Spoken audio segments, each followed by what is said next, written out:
So as you might have caught in my talk earlier, I conducted interviews with Iranians and Afghans on how the asylum process affects mental health. These interviews were partly analysed using poetic analysis. So this is a method that selects and rearranges participants' answers, create a poetic version of their response. After my research, I worked with participants, students, a photographer to create a poetry anthology from these poems to try and talk about asylum and mental health in a more engaging way. So Sayed and Habib have very kindly agreed to read out and explain some of these poems, including ones produced from their interviews. And Habib will also read out another poem that is close to his heart. I've put the link into the full poetry anthology in the chat, so people can follow along. I'll leave it to Sayed to start us off and introduce himself.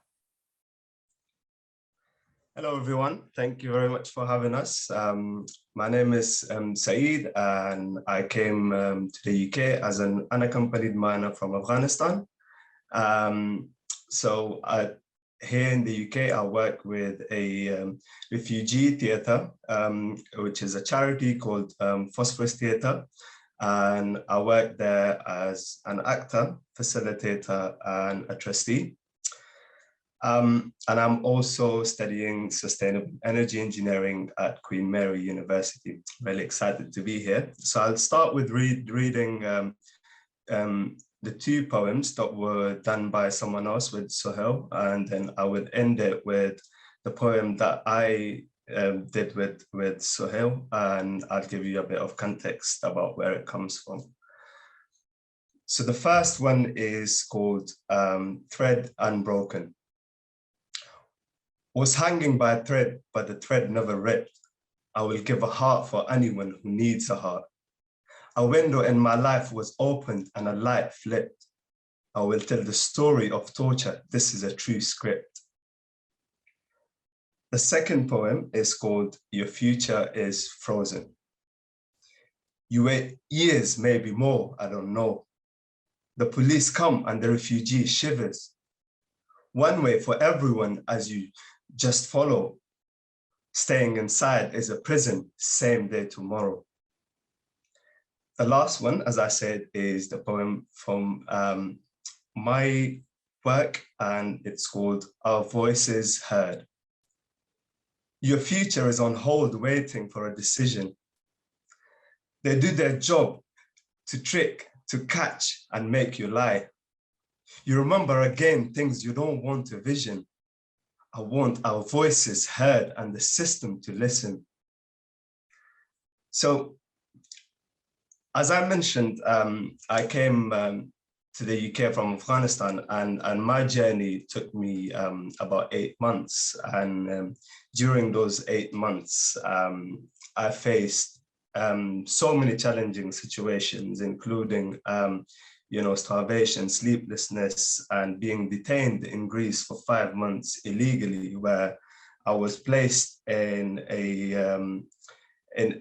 room with adults. Bear in mind that I was a child when I made the journey, and in conditions where you wouldn't even keep animals, really. When I got to the UK, so facing all those experiences, and when I got to the UK, I thought, this is it, my journey is over, and I'm here now in the UK, and everything is fine.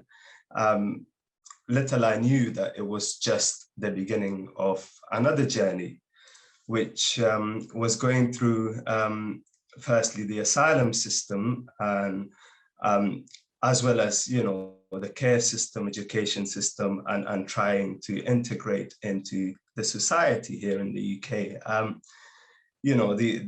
The asylum system is as it says in the poem, is designed to trick us, and is designed to find faults, and try and make us not credible, and what we say is not credible. So you're sitting in the interview with someone, with a Home Office representative, and they they ask you to talk about things that you don't want to talk about, as it says in the poem. You don't want to vision, you don't even want to think about those things. But here you're sitting with someone who keeps asking you questions about those things, who keeps bringing those horrible memories, those traumatic memories up, and keeps doing that. And you know, you sitting there, you know that they're not trying to be sympathetic. They're not trying to listen to you and feel sorry for you or show some sympathy. But in fact, they are judging every single thing you say, literally. So it's a horrible situation. It's a horrible journey going through the asylum system. And you know, the other thing about it is the waiting and your future being on hold and not being able to do anything. So one of the things that I waited for years, for about 5 years to get my status. And, you know, during those 5 years, you cannot think about tomorrow. You can literally, you have no authority or no power to make plans for your future or what you're going to do. And one of the things I wanted to do is go to university and study, but I couldn't do it because I didn't have papers. And in this country, if you don't have papers, you don't have refugee status, you cannot access higher education. And because, you know, you're not eligible to student loan for start. So, you know, it's not a very good situation to be. And going back to the Home Office interview, so as I said, one of the things that that happened to me was in my journey was being detained in Greece, and I never wanted to talk about that experience. As I explained, you know, it was horrible and very, very tough situation or very traumatic experience for me, and I didn't mention that in my Home Office interview. Because it was too difficult for me. And that was one of the things that, because I was fingerprinted in Greece, that was one of the things that affected my asylum claim. And it meant I my case wasn't found credible, and therefore I was refused to be granted refugee status. So, you know, things like that we have to go through and we have to do. It's very tough. You know, on my journey, I had to act as a man, as an adult man, and try and to be resilient. And, you know, and that can be really, really hard for your mental health because you're a child and you're trying to act like a big man and avoid and go through things that you have to go through as an adult man. So, and when you come here and you have your Home Office interview here, you're sitting and one of the things that you have to do is to show that you're vulnerable, and that's how you're gonna win the case. So yeah, that's all that I wanted to talk about. You know, I hope that makes clear where the poem comes from that me and Sohail did. Thank you, and now I will pass it on to Habib. Thank you, Saeed. Hello, everyone.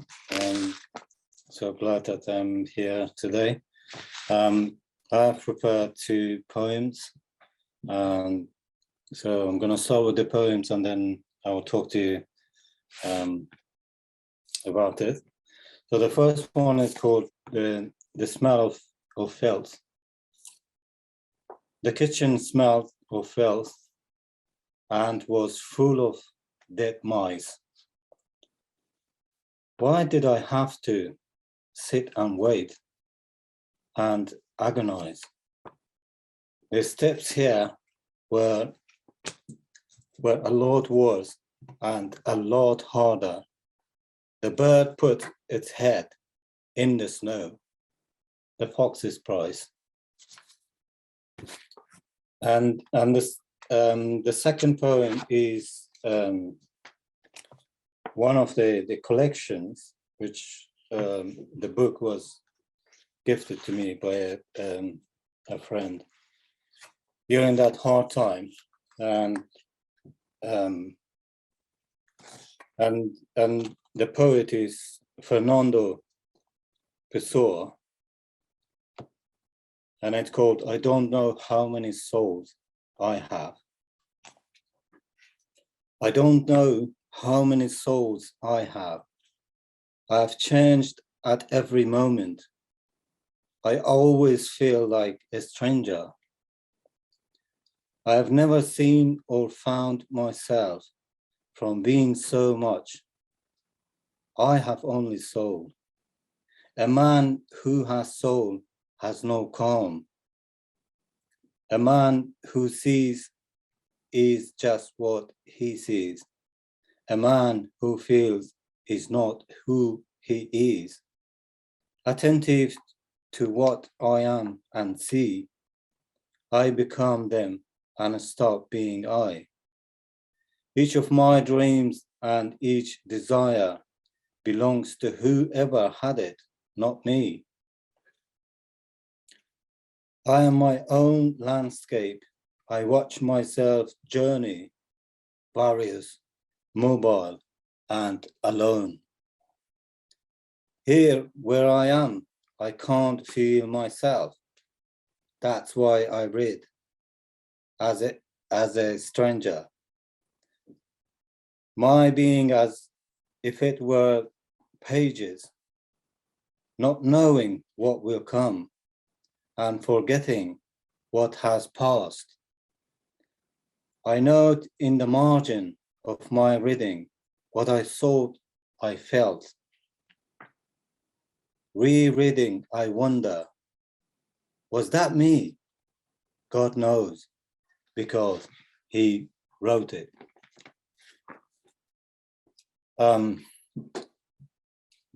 So I came here in 2016. I had mostly, I can say, I had a similar experience as Sayed mentioned, everything, all difficulties. But the difference was when I entered, when I left Afghanistan, country by country, I think I passed like more than 12 countries. Country by country, I asked for asylum. And it was like the beginning of the refugee crisis in 2015 from Afghanistan, Iraq, and Syria. And all the country was full of I mean, people, myself and a lot of other people from different countries. We were just rough outside, out of the system and everything. So finally, when I managed to get to Germany, and like officially in Germany and in France and in Holland, I asked for asylum. And then, so, you know, the process and the millions of refugees at the same time, they were asking for the evidence, for the reasons and everything what you give. So I have been in the special forces in Afghanistan, worked alongside the NATO forces, British Army, and the United States special forces for 13 years since they began bombing in Afghanistan by the contacts. So I joined them, and until 2015. So we, I mean, I have been fighting against the terrorism shoulder by shoulder by American special forces, the UK, British Army, and the government, and also the NATO forces for 13 years. So finally, when I had to leave my country, and I couldn't stay there anymore. So when I got to these three countries, Germany, France, and the Netherlands, they asked me for the evidence. So when I gave them the evidence, which was like the videos, pictures, and documents, the contracts, everything. Then finally, when they had a look on it, and then I said, okay, everything is perfect, it's fine. but there is no evidence showing that you supported our forces. So there is mostly your evidence showing like you've been with American and British Army. Why don't you go to England or to the UK or to America? So anyway, it took me nearly 8 months to get here. When I got here, I've been detained by the immigration, and then a couple of times they have tried to remove me from the country. But I showed them, I managed to find, you know, the friends and the partners who we were working from British Army and the government in Afghanistan.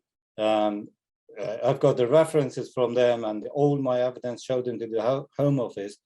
And then, so been fighting for over 2 years. And then finally I got my refugee status. But before that,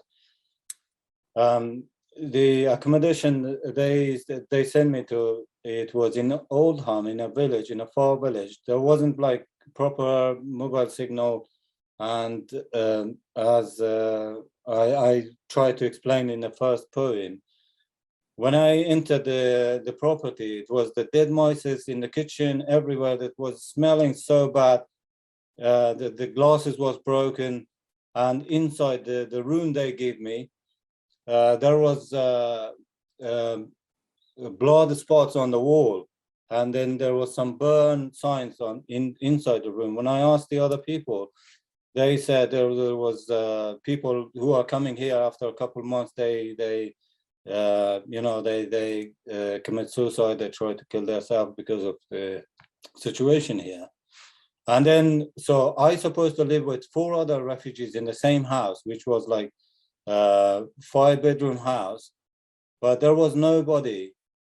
When the guy who took me there, they said, so when I asked where's the other people, he said, I think they're in Manchester, they go to work, which is really important. So these 4 people to,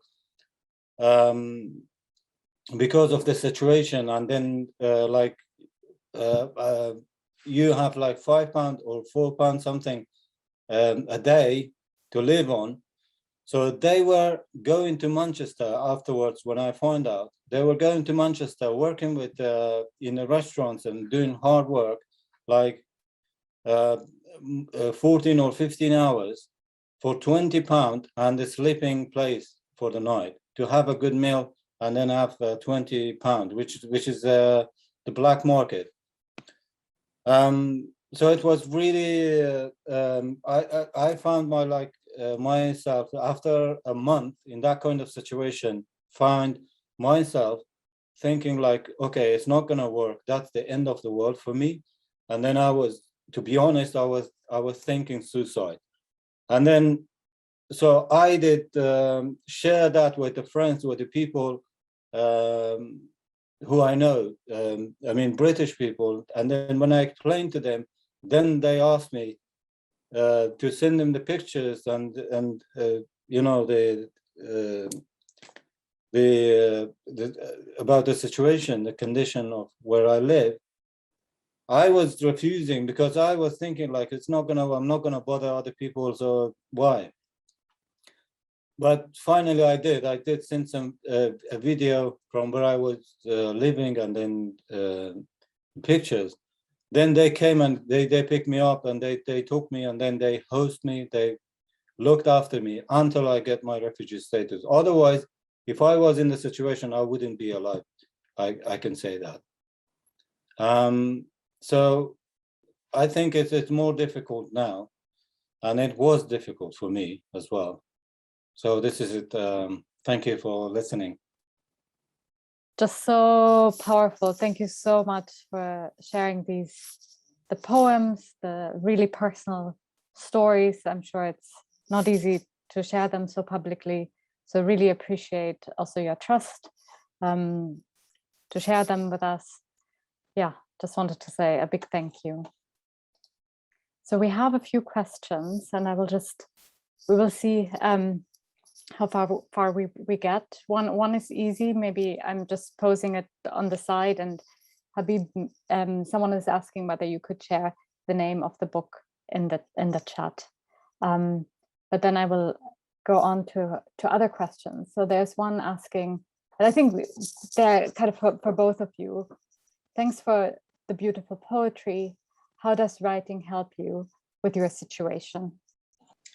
Yeah, so as I mentioned earlier, I work with a theatre company, and what we do as a theatre company, it was set up by refugees and performed by refugees. So we perform the stories of refugees, specifically unaccompanied minors coming from all different countries around the world. I've been involved with that theatre company since it started in 2016.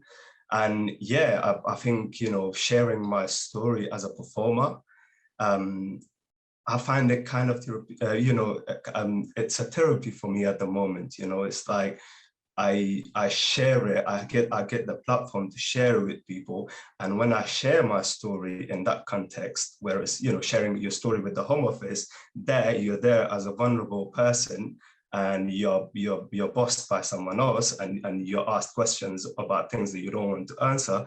Where the difference between, you know, when I stand on stage and tell my story to a theater audience, or here to you guys today, I know that I'm in charge. I'm the boss of my story. I talk about things that I want to talk about. Secondly, I know that the people that I'm sharing it with are, you know, they're not gonna judge me on what I'm going to say. And in fact, they will be supportive. So, you know, it does really help when you share your story in that context, and, you know, that people understand or feel sympathy, or you get the sympathy from people. So yeah, it does help a lot. Thank you. Habib, would you like to come in?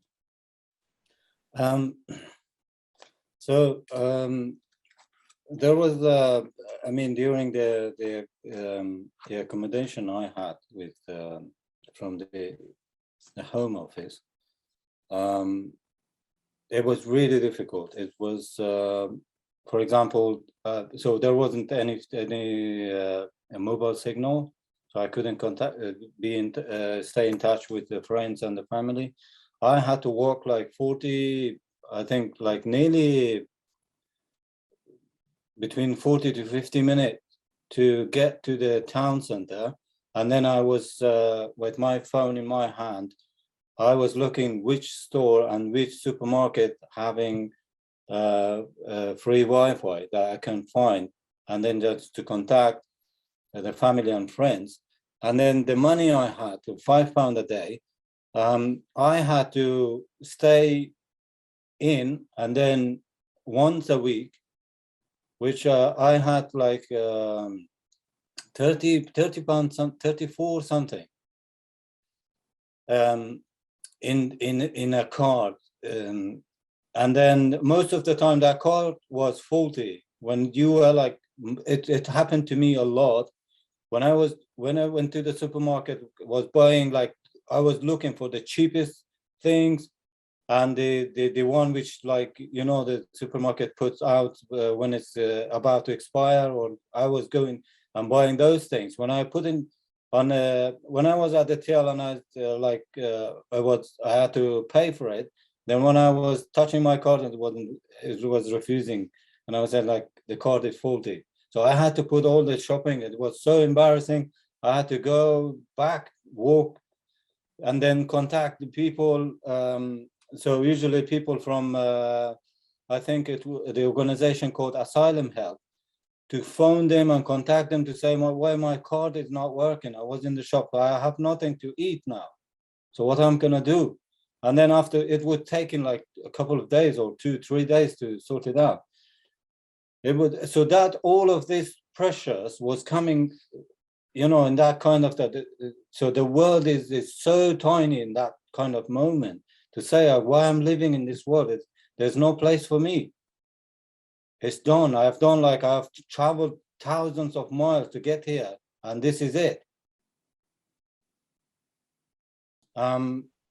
So I was lucky. I was rescued by the friends and the people, very kind people. And then after when I was rescued by people, I joined to the theater, same as Saeed mentioned, and then to the music, any festival, any event, they were just saying, okay, go, go, go, go. I was going there, and I'm so happy. Like after that, I was rescued. I traveled so I've been in Edinburgh in festivals. I've been in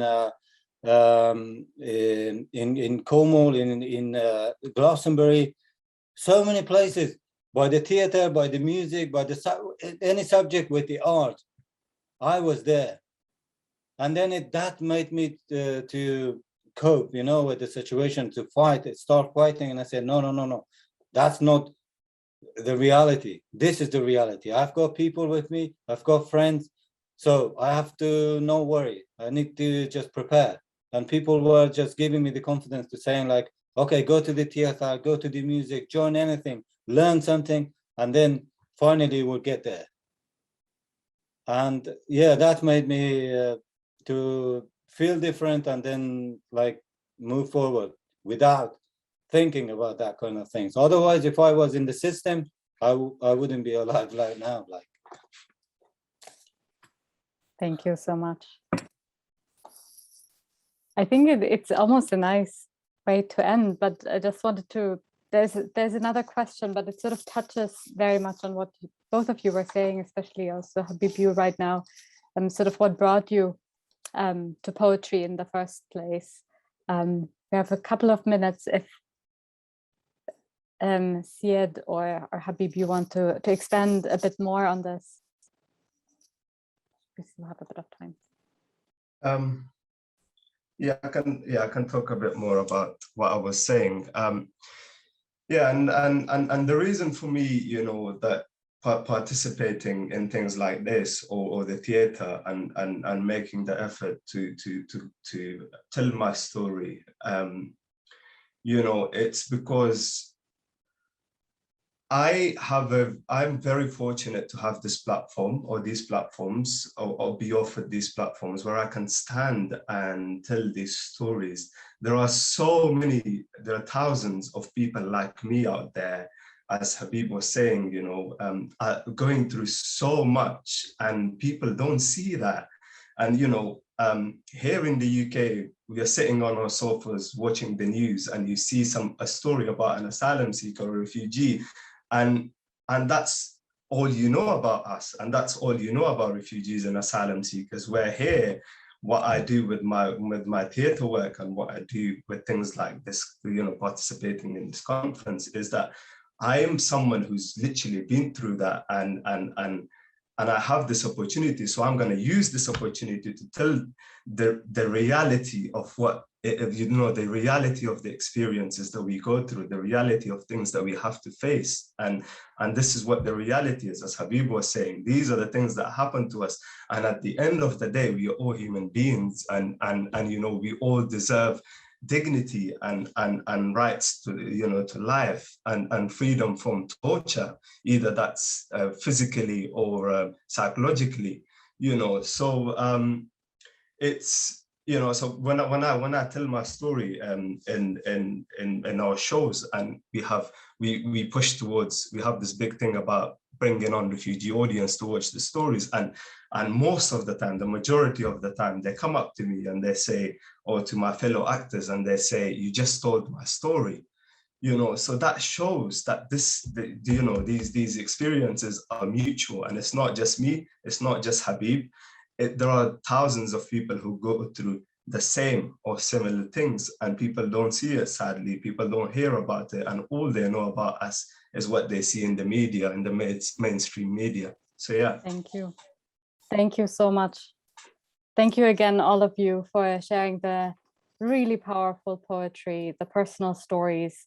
Lots to think about, and it comes with responsibility, also the listening.